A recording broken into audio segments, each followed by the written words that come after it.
Hello, hello, hello.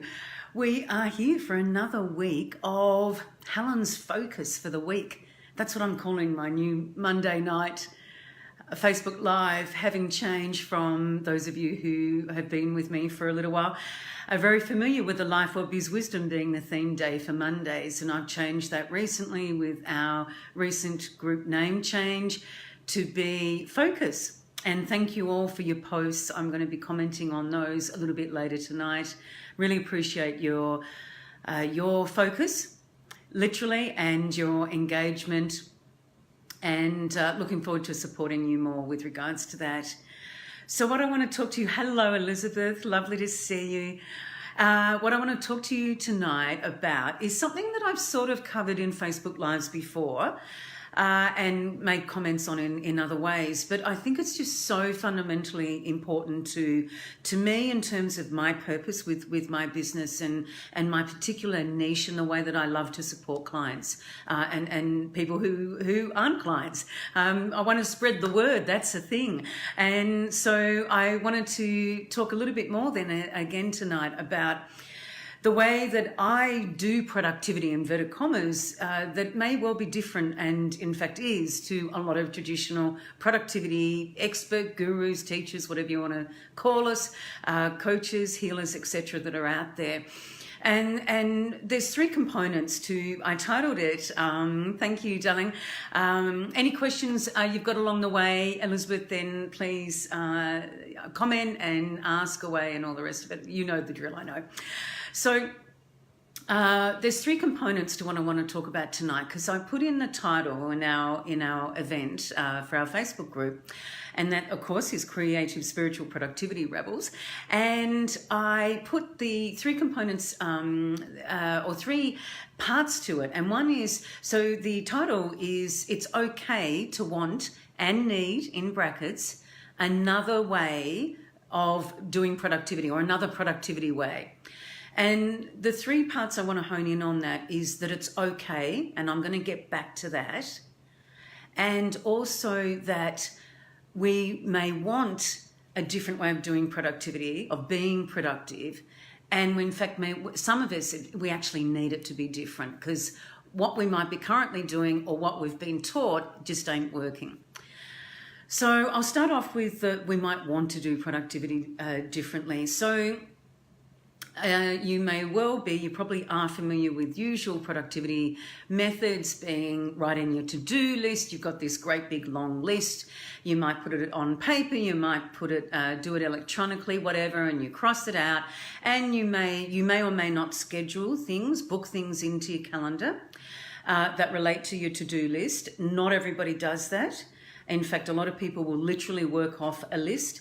And of course, there's a number of people that don't even have a list, which means they're carrying it around in their head, which is usually not going to work, because our brain isn't meant to do that. It's not meant to store things. It's meant to sort and process things. And also we might think about the work that we do, such as projects or bigger tasks, so to speak, that we want to do, is that we break them down and we right from the start. In fact, before we even start, we work out what it is that we've got to do to make this happen. We identify all the minor little bits and pieces. Quite often we can actually then put a time frame to it, saying, well, that bit will take that long and that bit will take that long, and it's A and then B and C and D, or 1, 2, 3, 4. They're in a line. And for a lot of people, that's really, really boring. And I found when I was working in project management and corporate, where I just lived and breathed this stuff, that often doing it in a linear way was boring. And often you didn't know what order things should go in. And I don't know if you think of something in your business now or in your personal life, if you're tackling something and you're not sure exactly what the steps are right at the time when you're planning it, or if you're not sure of the order of them or how long they're going to take, that actually makes the planning that I was just talking about really quite difficult and really rigid. And when we're feeling rigid and don't have the space to move, and as I said, it's just a whole series of steps that look really boring written on a page or in an Excel spreadsheet or whatever it might be, or maybe you've got project management software.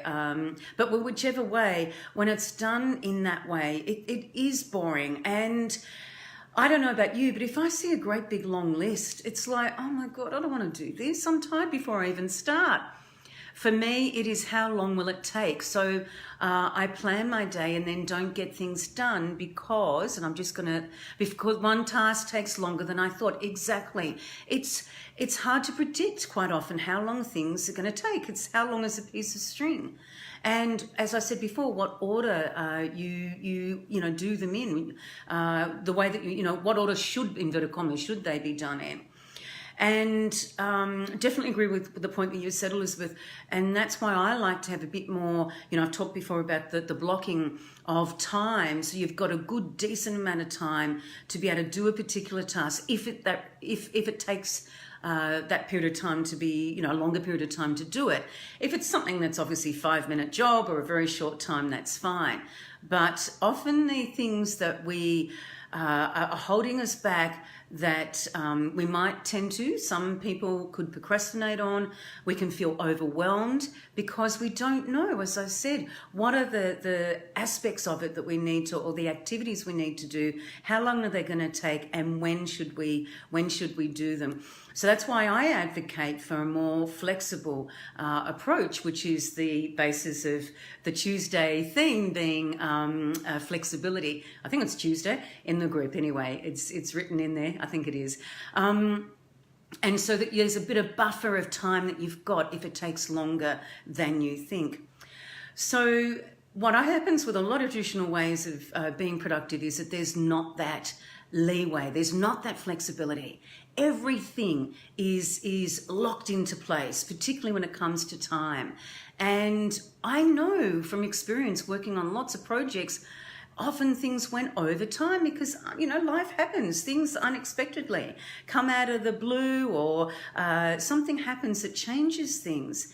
And so again, it causes, I know it causes people a lot of stress when that happens. And particularly if we've got external pressures where somebody's waiting, there's a real deadline that we've got. And I'm not suggesting that we don't have any deadlines or any, containment, as I call it, but we want to have a flexible structure. So we want to do that. In regards to that aspect of productivity I was just talking about, we want to do it differently. What we want, more than likely, is to have more of that space, so that we can play around with different things. And we don't want, quite often, we don't want everything spelled out before we even start. Of course, it's good to have some rough sort of goalposts or signposts along the way. I'm not saying that we just can carry on with a blank bit of paper and we literally just work it out as we go. But so the goalposts are like the bit of containment. But within those, they're not every little bit structured. So Elizabeth, is it that you plan a whole lot of stuff, and because something takes longer, the rest of the time, the rest of the things you want to get done just get out of get put to the side because you didn't have time to do them? Is that the way that it is for you? Because that's often what people find when they overly schedule. So I'm a believer that we need to book things in, but I believe doing it in blocks of time. And I've talked about before just recently about having themes or hats that we wear, and within that having that flexibility, as I said. So I'm just going to put on that so I can read it. This is something I really struggle with. Some people seem to be able to just make their list and know what they are doing, and I'm constantly in a mess. I don't know that everybody knows what they're doing, Elizabeth. I really don't. I think, sure, there are some people. But if we're forging away in business and if we're forging away in our lives, we don't always know everything up front. My God, if we did, it'd be so much easier.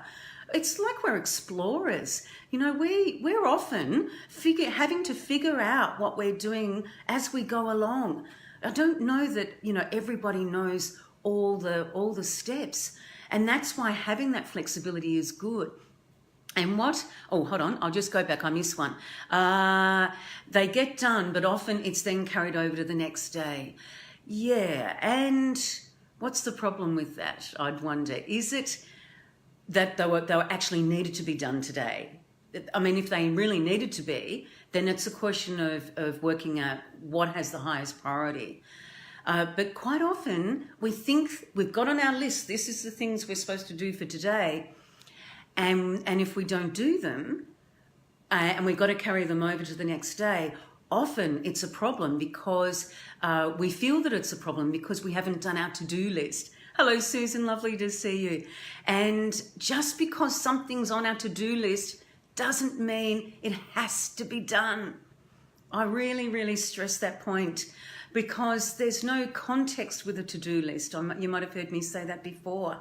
And that's the issue with doing productivity, where you work out every step and you don't have and you just supposedly go through one by one by one when you don't have the context. Life's three-dimensional, and a lot of those productivity methods, in my mind, are actually much more two-dimensional. And things can come up, of course, and this is the other thing. We are constantly juggling, having, you know, I think of the bits of wood, whatever, sticks with the spinning plates on top. And that's the way it is. We've got to spin one and then spin another, spin the other. We don't know which one's going to topple over if we don't keep it spinning until it happens. So we can't predict and plan everything. I'll just go back and see if I saw your last one. Well, maybe they look organised. Look, obviously some people are more organised, and I think it's a natural trait, particularly those, and this is getting on to what I was referring to with the needing a different productivity way. I believe that people who are particularly detail-oriented, who would tend to be what I call left-brained more so. I see it as a continuum, but they'd be more towards that end of the continuum. They naturally do tend to think that way. And that's great and good on them. And they may well be more organised, but that doesn't mean that we can't be more organised than what we already are, even if we're not left-brained. And this is why I say that we probably need a different way of productivity. The problem is, and I'm going back now to when I put in the title about it's okay that we may want or need something different, is that we're not meant obviously all to be the same. And for people who are very much the detail oriented, think very much in a linear way, their way of thinking is like that. That's great. That's okay for them. And unfortunately, the way that the world moves is based on this way of working. It really is. And what happens then is, for those of us who think differently, who may be more spatially oriented rather than linearly, what's a hard word to say. So our thoughts might go here, there, and we might start at A, maybe not, we might start at J. We might then go to Q, because it makes sense to us in the way that our mind works. So we might need a productivity system that works with us in this way, that meets these needs that we have for a natural inclination of the way that we work. I'm not saying that there's an anatomical differences between right and left brain and that we're anatomically wired differently, but we certainly are in the processes that we use with the way that we work. We have different inclinations, different preferences. So I'll just go back, Elizabeth, there was something else, and I'm moving the phone, sorry. Or what happens is I focus on the thing that took longer. Oh, I've missed it. And then, and then other things get missed. Hold on, I've got to go back to the start to get the sense of it. Or what happens is I focus on the thing that took longer, yep, and then other things get missed, if that makes sense. Example, I need to do a Facebook Live every day, and it doesn't happen because I get focused on the thing I'm trying to get finished, if that makes sense. Yep, okay, yep, I think I get what you mean.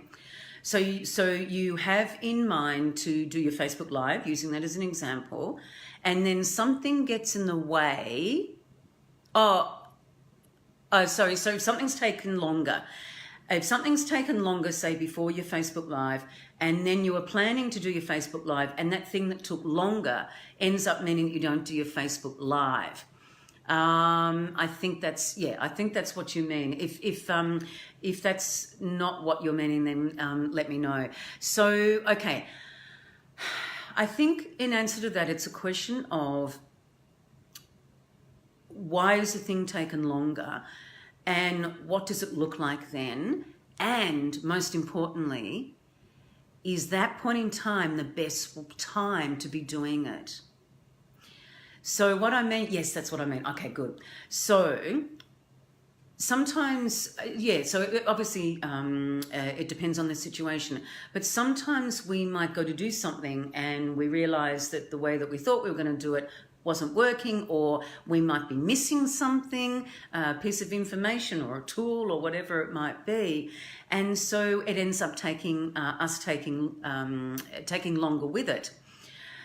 And I think what would be good to actually trial is, when that sort of situation happens, is to stop and think, when we're focusing on something where it means that we're actually not focusing on other things, and those other things might have been a higher priority than what it was that you're actually focusing on. Now, it may be that what you're focusing on is the priority. That is interesting. It's that the best point in time. Yeah. So it's for me, it's a question of the highest priority at the time. What deserves our focus at any given time? So as I said, if it's something that you are working on that is your highest priority, and you know that it is, and it's taking longer, then unfortunately that might mean that your Facebook Live gets put back, or you don't do it that day. Or maybe you do a shorter one. I don't know if that's possible. So we want to look at, and this is where our creativity, our imagination from the point of view of coming up with different ideas of how to manage it, come into play.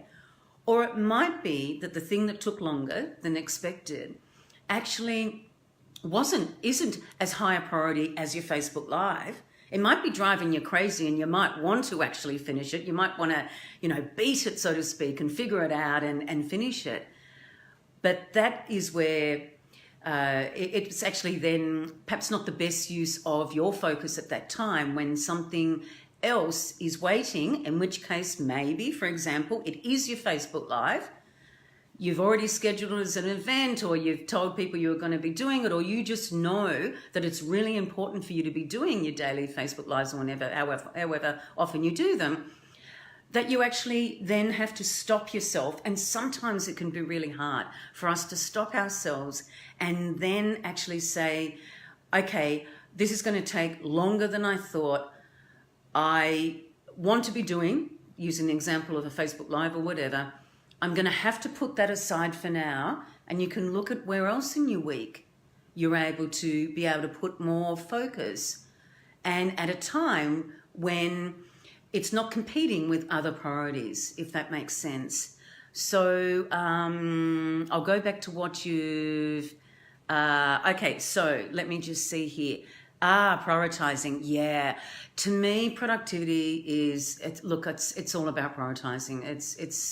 Prioritizing is so important, because you know that we don't like multitasking, that we want to be focusing on the one thing and getting it finished. So we can't be doing all things at once. And so we need to be able to prioritize to work out what our focus should be at any given time. This really resonates with me. Good, I'm pleased. Sometimes I'm persevering. It's not as time efficient. No, sometimes it's our ego. I know I've done, something's taken me much longer, like the techie side of something. And, my webpage, actually, I can think of that the other day. And I was going round and round in circles. And I thought, oh my God, what am I doing this for?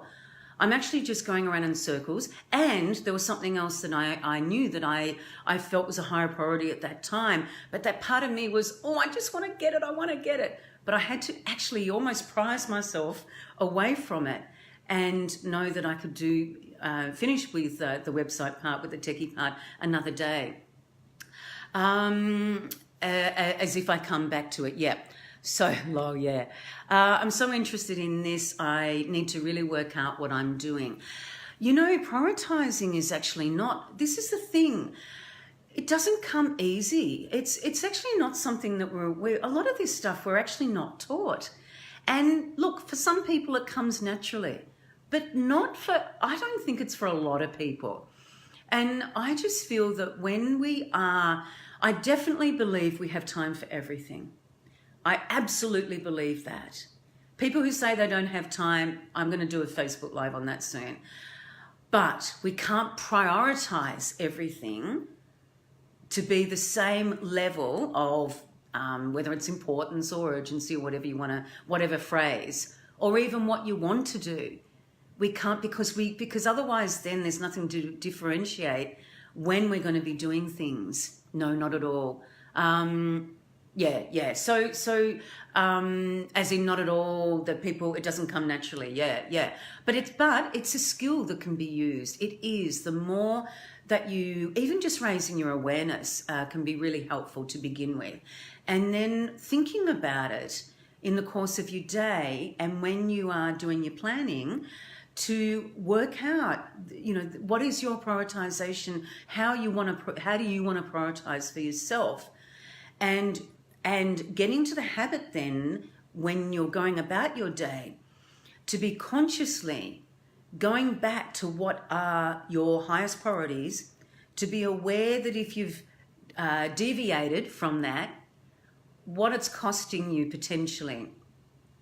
If it's costing you your Facebook Live that's really important to you, then if you're aware of that, you want to stop what it is you're doing and focus on your Facebook Live. Or, as I said before, it could be the other way around, where what you're doing actually becomes a higher priority than what it was that you had planned. And that's this whole concept of flexibility. Whereas if you were to consider a lot of traditional way of thinking, and look, they do what we call mitigate for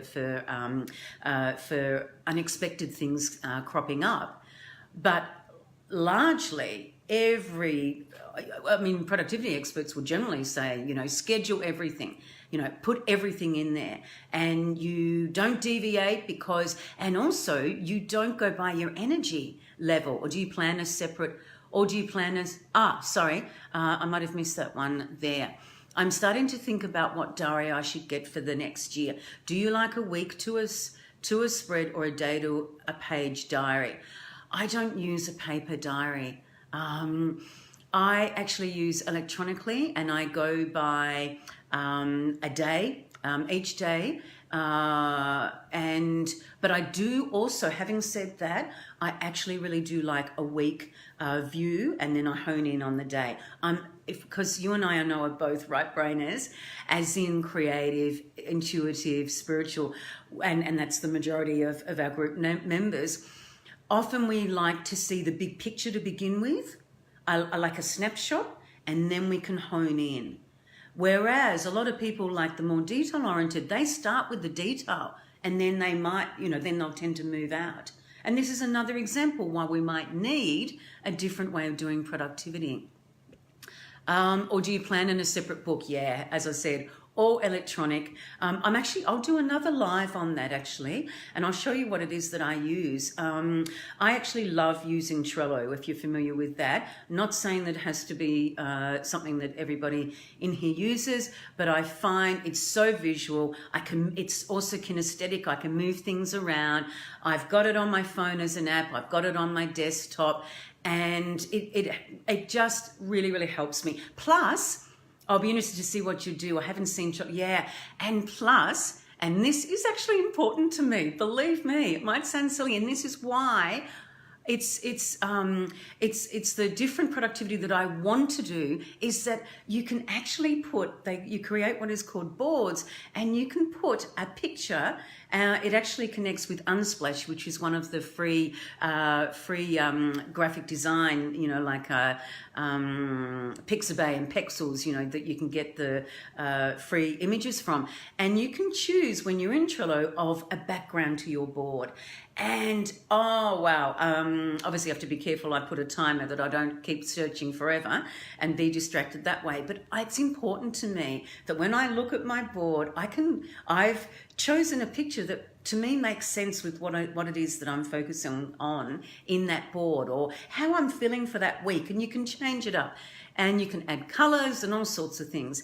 Now for me, and for a lot of the people that I've worked with who are right brain, having the color, having images actually really helps, because there's nothing worse, as I said earlier, than a boring long to-do list that you've done in blue or black pen, and maybe you cross it off with a red one, or maybe a colored highlighter. But this is a lot more attractive, because when we're visually stimulated, we're actually primed to want to do it because it's more fun. It's one of the things I talk about a lot, as you've probably heard me say, is trying to make this, in fact, not trying, making this more fun as we can possibly make it.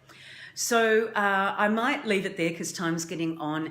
And thank you, Elizabeth, for your comments and questions. I really appreciate them. I hope that it's given you a little taste, a little few ideas that you can work with. When can I start your course? Oh, thank you. I am looking at the middle of September. I'm actually going to confirm the date, and I have to do a landing page and all that sort of stuff. So I'm going to be launching that very, very shortly. In fact, I'll set myself by the end of this week, and I'll set the date as well. Really enjoying these lives. Oh, thank you, darling. Thank you. And please, anything else that you want me to cover, I'm going to be putting a post in the group tomorrow. In fact, a poll with some ideas that I've got for subjects, topics for Facebook Lives. And then, of course, please add your own, because that's what I want to be doing, is supporting you all, hopefully adding value. And I really, really want your feedback. So thank you, Elizabeth, and questions and areas that you want me to focus on. So I will love you and leave you there, and say good night and catch up with you soon. Love you all. Bye for now.